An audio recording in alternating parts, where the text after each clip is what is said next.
말씀을 가지고 광야에 있을 때라는 제목으로 함께 말씀을 나누겠습니다. 마치 우리가 지금 살아가는 시대가 굉장히 힘들고 어렵게 느껴집니다.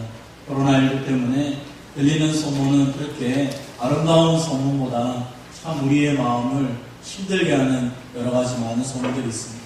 그런데 얼마 전에 아주 참 미담이죠. 아름다운 소식이 하나 전했습니다. 바로 전라남도에서 경북을 위해서 사랑의 도시락을 보낸다는 이야기입니다.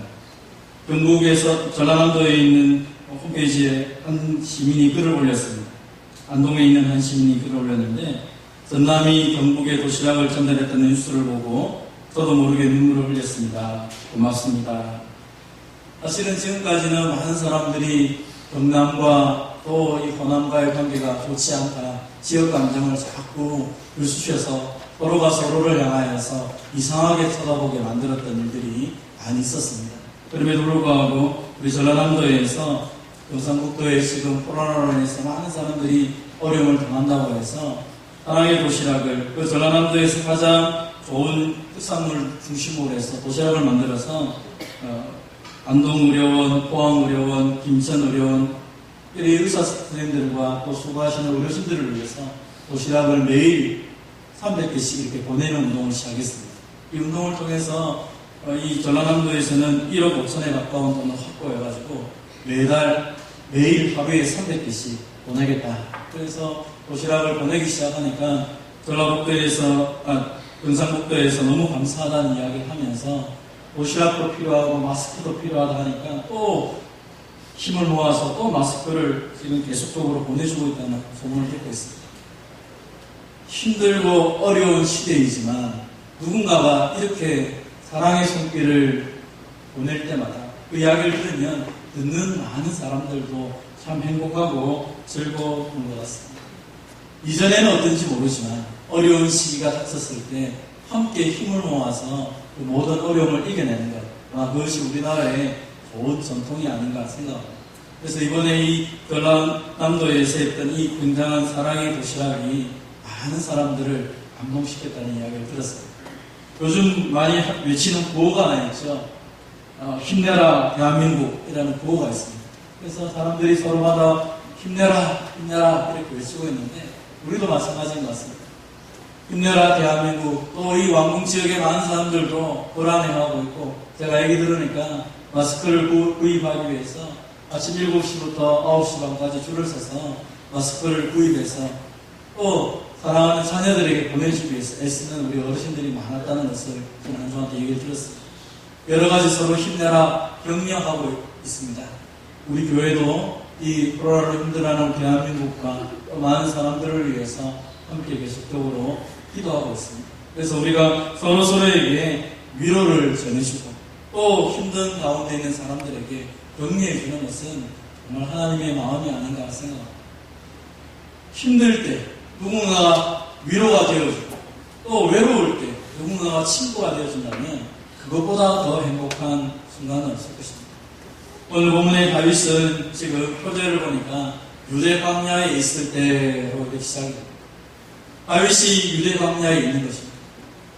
아무도 없고 어쩌면 이 유대 광야 자체가 자신의 마음을 너무 힘들게 하는 것입니다. 보이는 것은 다 척박한 땅밖에 없는 것입니다. 그런데 오늘 이 본문 우리가 읽었던 시편 63편은 절망처럼 들리지가 않습니다. 아주 절망적인 상황인데 그의 삶은 절망적이지 않고 오히려 굉장히 힘이 있게 되고 있습니다. 어떻게 절망적인 상황 속에서 그렇게 힘 있는 찬송을 할 수 있을까? 오늘 본문의 말씀을 통하여서 우리가 함께 살펴보고자 합니다. 첫 번째로는 생수의 근원 되시는 주님을 갈망할 때 이 광야는 힘든 것이 아니라는 것입니다. 오늘 본문을 살펴본 것처럼 다윗이 왜 유대 광야에 있었습니까? 성경에 보면 다윗이 유대 광야에 있었던 것은 큰 두 시기가 있습니다. 첫 번째는 사울 왕에 쫓겨다닐 때 도망 다녔던 그 시기, 그리고 그의 아들 압살롬에게 쫓겨다녔던 시기입니다.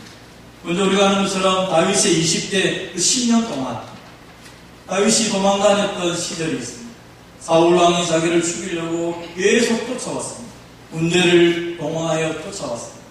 다윗은 도망다니는 이 10년 동안에도 하나님의 그 은혜와 위로를 많이 경험했던 것을 보게 됩니다. 그래서 오늘 본문에 보면 다윗이 뭐라고 고백합니까? 내가 주의 권능과 영광을 보기에 이와 같이 성소에서 주를 바라봅니다.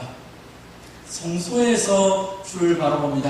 라는 이 고백이 있는 걸 보니까 다윗이 이 20대에 도망다녔다기보다는 오히려 그의 아들이었던 압살롬에 의해서 도망다닐 때 이 집단을 지은 것이 아닌가 하는 성리학자들의 생각입니다. 왜냐하면 다윗은 왕이면서 이 갑자기 아들이었던 압살롬이 반란을 일으켰을 때 도망을 가면서 하나님의 언약궤가 같이 다윗을 따라가려고 합니다. 그때 다윗이 이런 얘기를 합니다. 그 당시 대지상이었던 사독에게 하나님의 언약궤를 도로 성전에 메어가라. 나 혼자 가는 것만 해도 충분하다. 하나님이 만약에 내가 도망가는 이 길이 하나님의 은혜의 길이라면 반드시 돌아오게 할 것이고, 만약 내 아들이 왕이 되는 것이 하나님의 뜻이라면 나는 지금 이 광야에서 죽어도 괜찮다. 하나님의 언약궤는 있어야 될 자리에 있는 것이다 하면서 언약궤를 돌려보냅니다. 언약궤를 돌려보내고 그가 이제 정처 없이 도망다닙니다. 자신이 키웠고 자신이 사랑하고 성경에 보면 압살롬을 향하여서 금이 없는 아들로 키웠다고 합니다.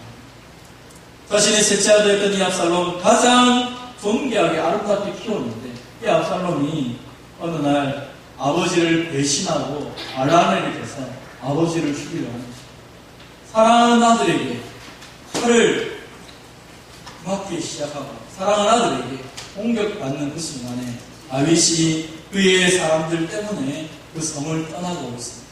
그리고 유대 광야에 머물러 있는 것입니다.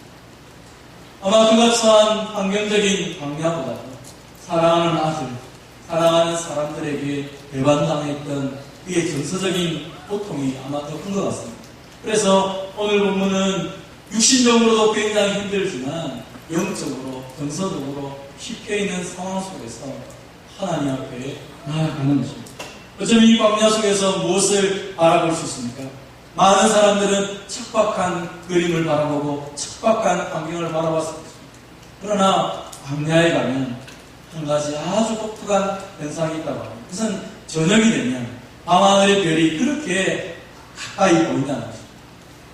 광야는 낮에 보면 척박한 곳이지만 밤에 보면 하늘에 빛나는 별이 가장 가까이 오는 곳으로 그 밤에 빛나는 별을 바라보며 다윗은 하나님이 지금 나와 함께 있구나라는 것을 생각하게 되었다는 것입니다. 그래서 이전에 성소에서 하나님 앞에 예배드렸던 그 영광스러운 모습들을 기대하고 소망하면서 그는 하나님 앞에 간절히 부르짖는 것입니다. 하나님이여, 주는 나의 하나님이시라. 내가 간절히 주를 찾되 무리 없이 마르고 황폐한 이 땅에서 내 영혼이 주를 갈망하며 내 육체가 주를 앙모하나이다. 그는 간절히 주님을 찾았다라고 고백합니다. 이 간절히 주를 찾았다는 의미는 일찍이 열심히 찾았다는 것입니다. 도망가기도 바쁜데 그는 열심히 주님을 찾는 것입니다. 밤마다 주님의 은혜를 사모하며 하나님께 엎드리기 시작합니다. 갈망한다라는 것은 목이 말라 고통을 느끼는 정도를 하나님을 바라보는데 하나님을 사모하는데 내 영혼이 고통을 느낀다는 것입니다. 하나님이 오늘 이 시간에 나에게 은혜를 주지 않으면, 오늘 이 순간에 나를 도와주지 않으시고 이 순간에 나를 만나주지 않으면 이 척박한 땅에서 나는 죽을 수밖에 없습니다. 앙모한다. 목숨을 걸고 찾는 것을 가리켜서 앙모한다라고 표현합니다. 유일하게 성경에서 이 앙모한다는 단어가 오늘 본문에 등장합니다. 그러니까 하나님을 얼마나 찾았는지 간절히 주를 찾습니다. 갈망하며 앙모합니다라고 이 짧은 구절에 하나님을 향하여 그렇게 외치며 이 광야의 시간들을 지나가고 있는 것입니다. 광야는 그냥 눈으로 바라보면 아무런 소망이 없는 것입니다. 광야는 그냥 눈만 바라보면 고통스러운 곳입니다. 소망이 없습니다. 답이 없어요. 그러나 이전에 하나님께 드렸던 영광스러운 예배를 생각하며 하나님이 누구신가? 내가 이 척박한 곳에 있지만 하나님이 오늘 이 순간 나와 함께 있다면 이곳은 새로운 곳이 있을 것이구나.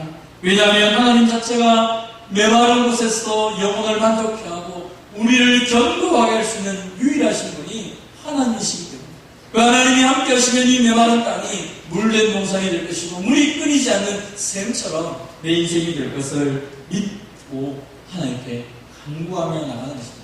하나님을 의지하는 자에게는 그 뿌리가 해변에 강변에 뻗쳐서 더위가 올지라도 무너지지 않는 잎이 청청하고 결실이 그치지 않는 그 나무로 만들어질 때 약속하신 것처럼 하나님을 바라볼 때 하나님이 은혜를 베풀어 주시는 것입니다. 왜냐하면 하나님 자체가 생수의 근원이 되시기 때문에.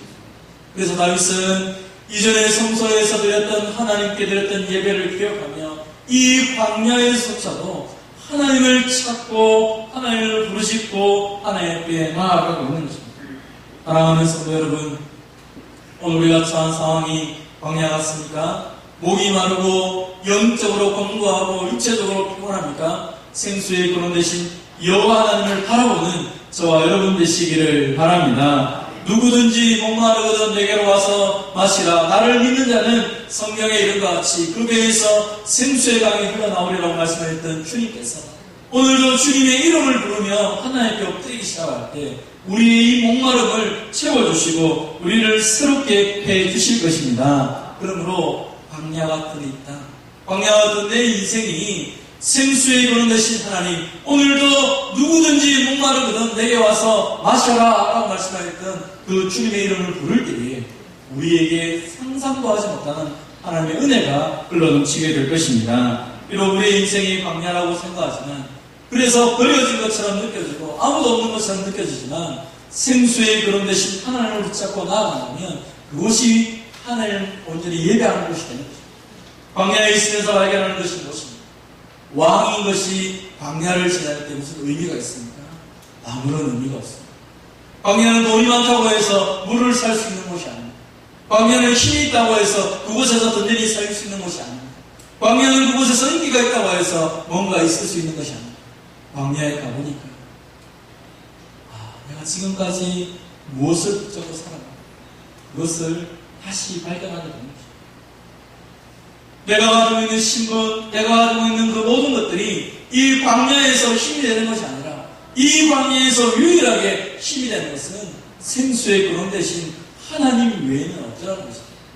그래서 하나님을 붙잡고 하나님께 매달리고 하나님께 엎드릴 때 하나님을 만나는 은혜의 역사들을 경험하게 되는 것입니다. 오늘도 마찬가지입니다. TV나 인터넷을 통하여 많은 정보를 얻는다고 해서 우리의 마음이 평안해지고 위로를 얻습니까? 내가 많은 마스크를 가지고 있으면 마음이 평안합니까? 내가 많은 어떤 힘이 있으면 좀 하루하루 살아가는데 별 부담이 없습니까? 작은 바이러스 하나에도 힘들어. 작은 여러 가지 말 때문에도 힘들어. 우리를 넘어뜨리려고 하는 것이 얼마나 우리 주위에 많은지 모르겠어요. 인생의 광야에서 가짜를 버리시고 진짜의 신 생명의 주님을 붙잡고 살아가는 저와 여러분 되시기를 주님의 이름으로 축원드립니다. 두 번째로 이 광야에서 우리가 영적으로 회복하려면 어떻게 됩니까? 그것은 하나님의 은혜 속에 더 깊이 들어가야 되는 것입니다. 오늘 본문에서 이 다윗은 고백합니다. 내가 주의 권능과 영광을 보기 위하여 이와 같이 성소에서 주를 바라보았네. 지금 광야에 있는데 성소에서 내가 주를 바라보았던 것을 기억하고 있는 것입니다. 이 광야를 하나님 앞에 드릴 수만 있다면 이곳이 바로 하나님의 임재가 있고 이곳에서 바로 주님의 권능과 영광을 보게 될 텐데 하나님을 갈망하던 다윗이 한 가지 깨닫게 되시죠. 그래, 하나님을 갈망하는 것에만 그치는 것이 아니라 이곳을 하나님의 임재의 장소로 바꿔보자. 그러면서 하나님을 찬양하기 시작합니다. 사람들은 버려진 환경, 버려진 자신의 모습을 바라보며 손가락질 하지만 다윗은 그 속에서 버려진 자처럼 있는 것이 아니라 오늘도 내가 갈망할 때 하나님이 나를 만지시고 나를 어루만지시고 나와 함께 있다는 것을 깨닫게 됩니다. 그리고 하나님을 찬양하기 시작할 때 그곳에서 하나님의 영광과 권능을 보기 시작합니다. 그래서 그런 노래합니다. 주의 인자하심이 생명보다 나음으로 내 입술이 주를 찬양합니다.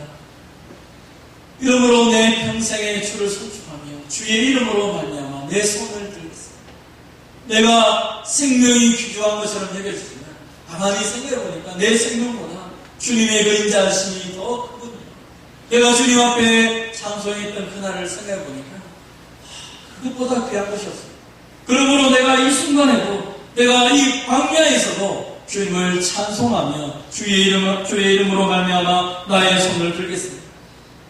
주님이 내게 은혜 주시니까 주님께 찬송하니까 내가 골수와 기름진 것을 먹음처럼 내 영혼이 만족합니다. 광야에서 무슨 만족이 있습니까? 광야에서 무슨 기쁨이 있습니까? 광야는 척박하고 슬프고 비참하고 아픈 곳입니다. 그럼에도 불구하고 하나님께 찬송하기 시작합니다. 그의 마음에 정말 이 세상이 주지 못하는 참된 기쁨과 참된 만족감을 그 마음에 꽉 채워주기 시작하는 것입니다. 그래서 그는 고백합니다. 내가 나의 침상에서 주를 기억하며 새벽에 주의 말씀을 작은 소리로 읊조리겠습니다. 침상이 어떤 곳입니까? 침대에서 가장 개인적인 장소, 아무도 침범할 수 없는 그 장소, 그 개인적인 장소에서부터 시작해야겠어요. 오늘 본문에서 새벽이라는 단어는 그냥 새벽이 밝아오는 것을 의미하는 것이 아니라 밤새도록 의미하는 것입니다. 마치 파수꾼이 밤을 지키면서 그 밤에 졸지 않고 새벽이 올 때까지 기다리는 것처럼 저녁부터 시작하여 계속 긴 밤, 계속 밤을 지새우면서 하나님의 말씀을 묵상하고 있다는 것입니다. 그래서 이 본문을 이렇게 해석을 합니다. 공동번역에서는 잠자리에 들어서도 당신 생각, 밤을 세워가며 당신 생각뿐입니다 라고 해석을 합니다. 우리말 성경에서는 내가 침대에서 주를 기억하고 밤에 독서를 서면서도 주를 생각합니다. 내가 하나님의 은혜를 생각하니까 지금 도망가는 것이 아니라 하나님께서 내게 그동안 베푸신 은혜, 또 이 순간에도 하나님이 나와 함께 하고 있다고 생각하니까 너무너무 감격스럽고 기쁘다는 거죠. 그래서 그 하나님의 은혜와 그 영광을 맛보기 위해서 잠자리에서도 주님을 생각하며 주님 앞에 엎드리기 시작합니다. 밤을 지새우며 주의 말씀을 묵상하기 시작했다는 거죠. 그러면 그럴수록 더 마음에 벅차오르는 감격이 있다는 거죠. 여러분은 지난 한 주 동안 어떻게 지내셨습니까? 소문을 듣고 TV를 보고 뉴스를 들으며 여러분의 마음을 거기에 빼앗기고 지나오셨습니까? 아니면 너무 일이 바쁘고 힘들어서 이것도 저것도 생각하지 못하고 지나오셨습니까? 다윗은 그 모든 척박한 가운데 속에서 하나님을 생각하고 말씀에 집중하기 시작하니까 그의 마음이 환경을 초월하는 하나님을 고백하게 됩니다. 그래서 그가 붙잡는 것이, 깨닫는 것이 무엇입니까? 주는 나의 도움이 되셨다. 내가 목동을 있을 때부터, 내가 골리앗을 물리칠 때, 또 이스라엘의 장군이 되었을 때, 그리고 왕의 사위가 되었을 때, 그 20대의 10년이라는 긴 세월 동안 도망자의 신세가 있었을 때, 또 30살이 되어서 이스라엘의 왕이 되었을 때, 그리고 왕이 되어서 이 압살롬에게 도망오기 전까지 그 20년 동안에 하나님이 나의 보험이 되셨구나. 그리고 이 순간 사랑하는 아들에게 지금 쫓겨가며 지금 내가 도망자가 되었다. 내 인생에 아무것도 붙잡을 것이 없는 이 순간에 하나님이 나의 보험이 되셨구나. 그래서 내가 주님의 날개 그들 아래서 즐겁게 주님을 찬송합니다. 내가 찬송하면 찬송할수록 주님의 오른손이 나를 붙잡고 있는 것을 내가 고백합니다 하며 주님 앞에 노래하고 있는 것입니다. 그의 주위는 여전히 어떻습니까? 많은 사람들이 있습니다. 그를 죽이려고 하고 그의 영혼을 멸하는 사람들이 있습니다. 그럼에도 불구하고 찬송하며 찬송할수록 깨닫는 것은 하나님께서 나의 영혼을 찾아 멸하는 그들을 땅 깊은 곳에 들어가게 하시며 칼의 세력에 넘겨져서 승량의 먹이로 하나님께서 삼아주시겠다는 거죠. 이 놀라운 하나님의 은혜의 말씀을 깨닫다 말이에요. 그는 기뻐하고 즐거워할 수밖에 없는 거죠. 자신을 향하여 거짓말하는 그 모든 사람들 입조차도 하나님이 막으실 것을 그는 깨닫게 되었다는 거죠. 그래서 그의 인생의 모든 광야를 초월하게 만드셨던 하나님을 그는 끊임없이 노래할 수밖에 없다라고 오늘 본문은 고백하는 것입니다. 사랑하는 성도 여러분, 우리가 믿는 주님은 어떤 분이십니까? 생수의 근원에 대해서 메마른 땅에도 우리 가운데 힘을 주시고 우리의 목마른 심령들을 새롭게 하시고 넉넉하게 하시고 기쁘게 하시는 분이 우리가 믿는 하나님인 줄 믿으시기를 바랍니다. 그 주님은 나의 슬픔이 변하여 내게 춤이 되게 하시며 나의 겉옷을 벗겨 기쁨으로 띠띠우시는 분이십니다. 하나님은 우리에게 말씀하십니다. 너희는 이전 일을 기억하지 마라. 옛날 일을 생각하지 마라. 보라, 내가 새 일을 행할 것이다. 내가 반드시 광야의 길을 낼 것이고 사막의 길을 강을 낼 것이다. 그래서 들짐승들과 곧 승냥이와 타조들도 나를 존경할 것은 내가 광야의 물을 사막의 강들을 내어서 내 백성 내가 택한 자들에게 마시게 할 것이다. 그래서 이 백성들이 나를 찬송하도록 내가 만들 것이다. 하나님께서 그렇게 약속하고 있는 것입니다.